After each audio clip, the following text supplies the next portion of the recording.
Hi guys, it's me, Trudy Lee. How's everybody doing? Hope you guys had a Merry Christmas. We had a wonderful, beautiful Christmas. Spent the Christmas Eve with my oldest daughter and then Christmas Day with my middle daughter. And of course, Johnny got his little kitty and she's around here somewhere. I'll have to grab her and show her to you guys. She's so sweet and cute and I love her so much. But of course, she's my husband's kitty, but I'm changing her litter box. I'm playing with her. I'm feeding her. She's sleeping with me. She's scratching me too. Oh my gosh, y'all. She has ran up the back of me like 3 times while I'm brushing my teeth. And I don't notice her. I have my pajamas on, and pajamas are real thin. She has scratched my sides and everything. I'm like, ah. She wants to get up there with me. Anything I'm doing, she wants to be up there with me doing it too. And I'm like, do not do that. I yell at her and stuff, but I don't know if she gets it. I don't know how do you train a cat? I don't have any. I've had a cat before. We had a cat years ago when my kids were really little, and I think it was in and out. It would come in and it would go out. I didn't have a litter box. It would go back and forth. So it wasn't in all the time. So I don't know.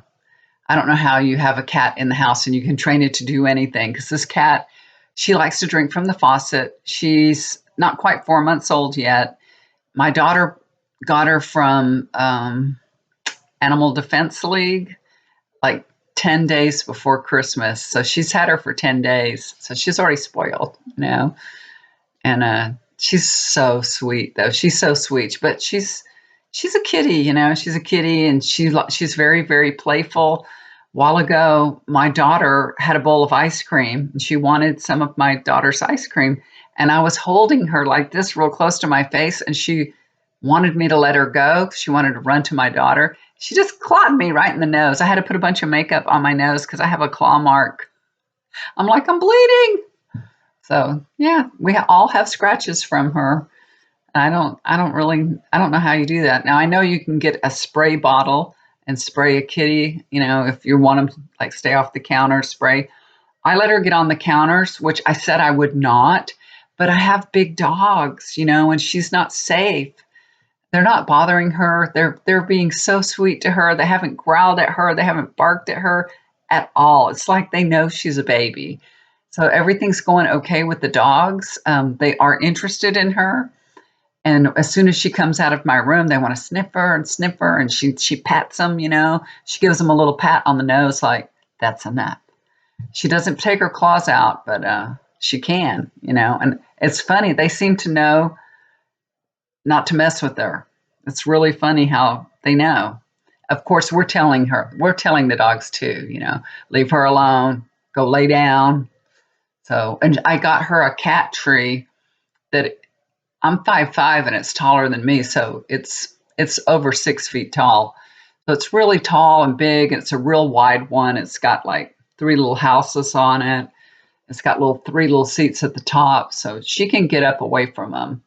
And I did that on purpose so that she could get up away from them, that she'd have a place to play. There's little string things hanging down that she can play with.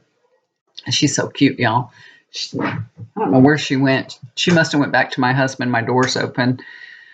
She was in here. I'll go get her in a minute and let y'all see her. But anyway, hope y'all had a Merry Christmas. Hope things went well for you guys and that you were able to spend it with the people that you love. And thank you so much for all your well wishes and all. And my husband's cousin in New York, the doctor, he's fine. He's over it. It's past and done. So he doesn't have COVID anymore. He's I don't know. He's been in, I guess he spent his 2 weeks, and now he's over it. He's done. He had a cough and he didn't get real sick. So I don't know. He did great. And he's 65. So and you know what? He eats vegetarian all the time. He's very, very careful with his diet. So I don't know if that has something to do with it. I'm sure if you ask him, he'll say it's because he's so healthy. His wife is a vegetarian. He will eat meat. It's maybe once in a while, He loves meat. He's Iranian. He loves kebab, but he doesn't eat it every day. And he does, he probably goes a couple weeks without eating meat. So, but he eats vegetables, a lot of healthy vegetables. So I don't know. Maybe being healthy does help. They say that people that have preconditions are the ones that are not doing well with COVID. Okay, guys. So, I haven't done a reading in a while on Trump. Have just been avoiding talking about him and looking at him because he's leaving. He's going to be gone. He's going to be out of here. And he's just trying to get as much attention as he can before he leaves. He's screaming and fighting the whole way. It's awful. It's embarrassing. It's disgusting the way that he's acting. So I have to say this because I have a lot to say. I have a lot of information from Spirit, so I have to say a disclaimer that this is for entertainment purposes only, okay? Because I'm going to say a lot of things that might be controversial. So this is just from my guides. I've been asking my guides, what's going on with Trump, because he wouldn't sign that stimulus relief for the people. Everybody could get it. Wasn't much, it's $600. It's not that much, but it could help some people put food on their table, people that are suffering. And he wouldn't even do it before Christmas so that maybe they wouldn't have gotten their checks, but they could have a peace of mind that something was coming. And maybe they would have a more peaceful Christmas knowing there's something in the pipeline, But no, he couldn't even give hope to the American people, not even hope. What's going on with this man? I mean, how horrible of a person do you have to be? And then look at the defense bill. He vetoed that. The House has overrode that, and then it's going to the Senate now. So it's late at night here. It's almost 11 o'clock at night. So I don't know what's going on with that. They'll maybe have something. Maybe the Senate will vote on it tomorrow. If Mitch McConnell will bring it on the floor, we'll see. Hopefully he will. But I think Trump has been giving Mitch McConnell warnings, messages and warnings. And we can see it the way he's talking and everything. So what is going on with Trump? He's disillusional. That's what I'm getting. He lives in his own fantasy world. He really does. He wants to be remembered, So he's trying to do something big to make sure we all remember him. He doesn't understand what being famous and infamous is two different things. But I'm asking my guides what's going on in his mind. How's he feeling? What's going on, And what I'm seeing is like monuments and statues. You know what I mean? He wants to be honored and glorified. He's such a weirdo. I'm sorry, guys. But that's what I'm seeing. That's what he wants. And I have to interject my own personal opinion as the only, statue of him that would be appropriate would be a statue of Pinocchio. That's my opinion. That's not from my guide. That's just from me. Did you know that Trump is a stress eater? I see him walking around with a bowl. He's eating.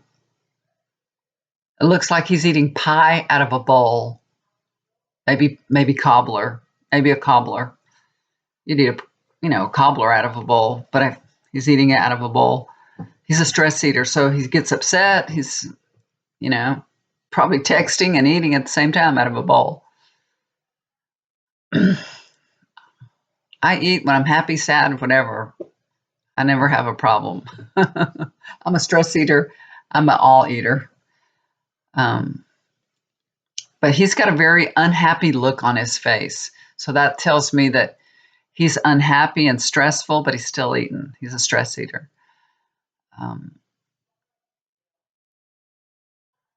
So the reason why he didn't sign that stimulus bill right away was because he wanted to show his might and his power to the Republicans, to everybody, that I could go golfing and have a good old time and have Christmas, and I don't give a shit about nobody or nothing. You know what I mean? He's just like flexing his muscles. Look what I can do. It won't bother me a bit. Push me, dare me. That's his message to the senators. I can play rough or I can play nice, right? There's absolutely nothing that he wouldn't do to, show his might, to control the GOP, to hurt them if he had to. And along with it, the people of the United States get hurt too, unfortunately. It's a game he's playing. He's trying to line up the GOP on his side, He still has this fantasy that he can somehow remain president. Believe it or not, that is so weird that he still thinks that that's a possibility. It's like on one level, he knows that's not going to happen, but he's so delusional, he will not give it up. He's like a dog with a bone. He won't give it up. And on January 4th, it's like a revenge day that he's planning. He's planning a rally. We all know that he said that he's going to have a rally in Georgia, that he's going to help, hopefully, for the Republicans' sake. I'm not saying I hope, but hopefully it's there to help the Republicans, but it could be to hurt them too, because he will punish them if they don't fall in line.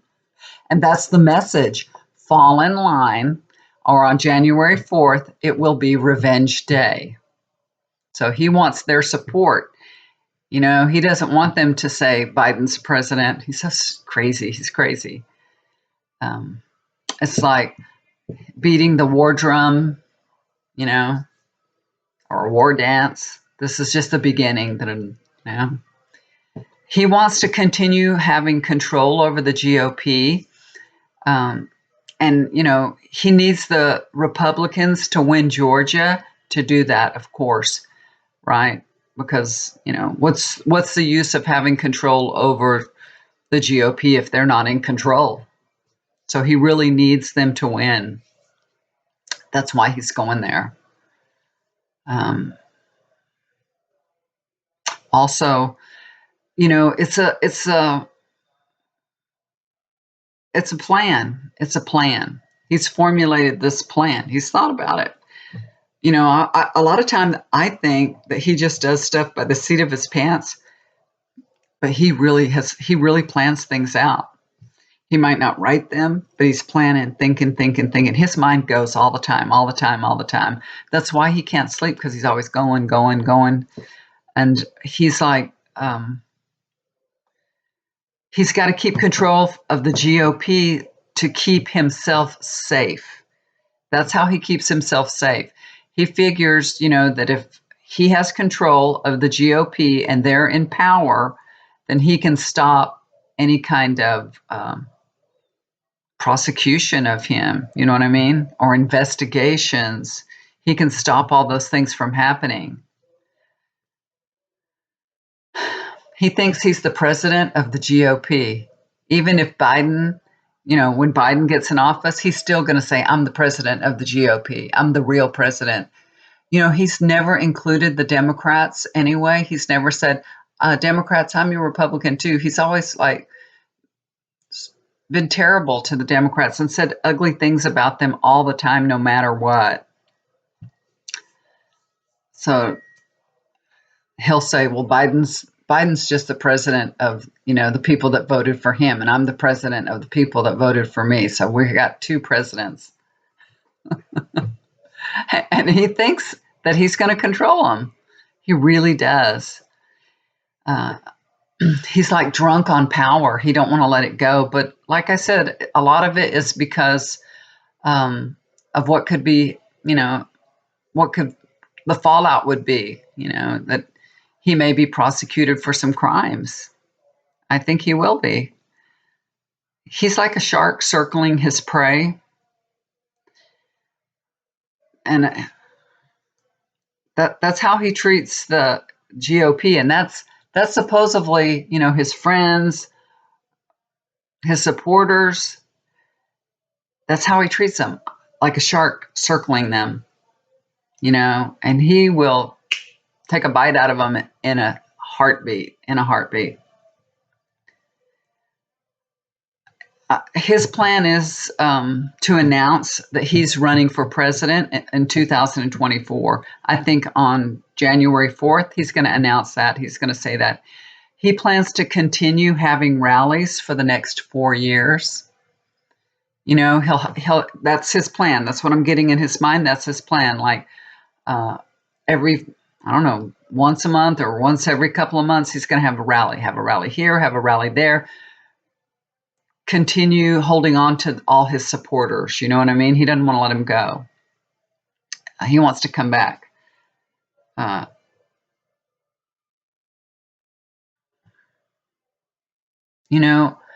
He's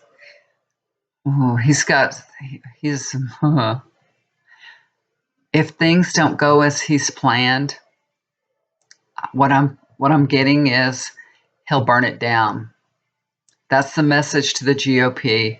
You're either with me or you're against me, and I'll take you down, and I'll take you out, and I'll burn it down. He doesn't care. He could care less. Oh, if the Republicans don't win the Senate seat in Georgia, you think Trump is acting bad now? You ain't seen nothing.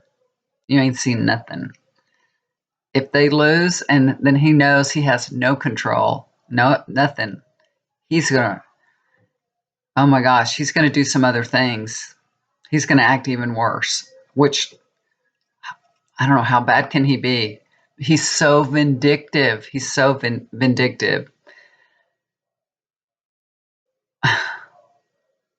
I'm hearing, I'll roast their asses. He probably told somebody that. Tell that to, Mitch McConnell. So Trump thinks of himself as this very unique person. He thinks he's very unique. He thinks he's so different, unique, and the way he does everything is perfect, right? He's a horse of a different color, and he's unpredictable, and he likes it. He likes keeping everybody on his toes. Like, I'm unpredictable. You never know what I'm going to do. And he likes to push. It's a game to him. It's all about the next move. He has a knack also for talking people out of what they believe. You know what I mean? He can change their belief to match his. For instance, this is what I'm getting. Okay, for instance, you'll say, this paper is white. You say, this paper's white, Trump. And he'll say, is it white? Is it really white? Is it white? It's kind of off-white. It's kind of like beige.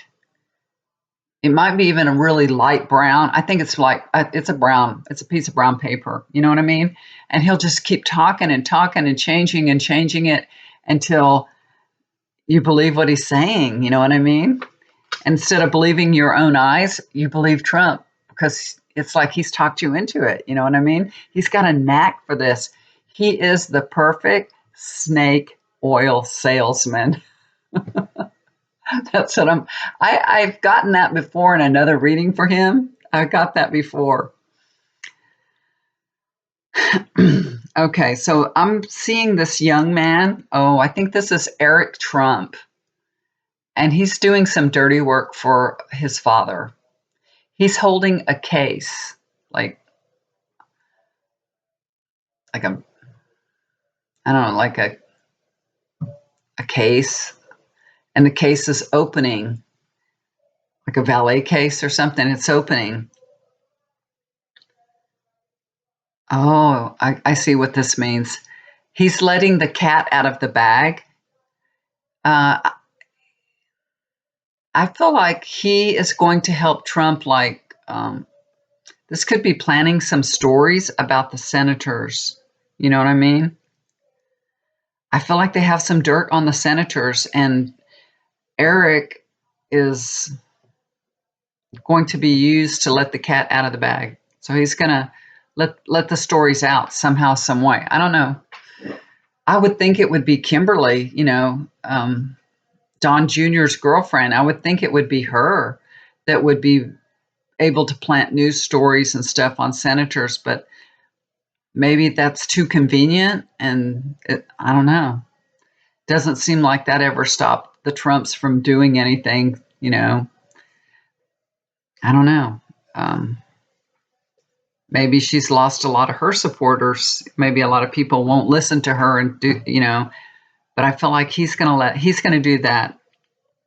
He's going to we're going to hear some stories. Some of the senators that have already basically told Trump, "Hey, give it up." I think we're going to start hearing some stories about him. But I think it's going to come from Eric somehow. He's going to have a hand in this. So this might come out later.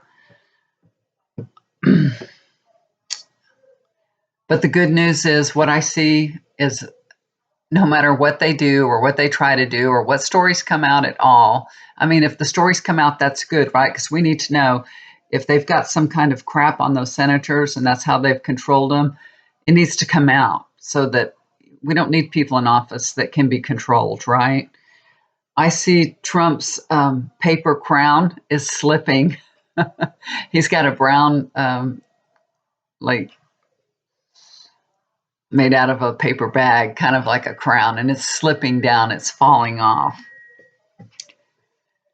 He's going to continue to try to hold on to the GOP no matter what. He will continue to try to hold on. I don't think he's going to be able to do that. He may do it in a few following months after the election. He may have a little bit of control, but it's slipping. So slowly, it's less and less and less. I think that's what the slipping of the crown means. And then I see the GOP, the Republicans, it's like they're in a pit. They're in this deep pit and they start to climb out of the pit. They're climbing out of the pit. So that's good. Maybe they'll, brush themselves off and get a dose of decency. But I'm seeing that they're being transformed. I see a transformer. Remember when our kids were little and Transformers were all the rage and hot? Everything was a transformer back in the day. Well, I see Transformers. So I think the GOP is going to transform. This is probably going to take a couple of years, but they will transform. And Trump will be all gone, you guys. He's leaving. What a horrible nightmare of a president. But it's almost over, y'all. It's almost over. And now I see on TV, I heard today that the House passed the $2,000 stimulus that Trump wanted, which is so weird because Mitch McConnell didn't want it, and then Trump said he did want it. He's just messing with Mitch McConnell. That's all he's doing is messing with him. He doesn't care about the people at all. He's just messing with him. You know what I mean? I can rip you a new one. He's just very vindictive. He doesn't care what it cost everybody. So this will be interesting to see if Mitch McConnell is going to bring this to the Senate tomorrow. It already passed the House, which is really good. I mean, who can't use an extra $2,000? Or wouldn't that be great? And there are some families that really, really need it desperately. So we'll see what happens tomorrow.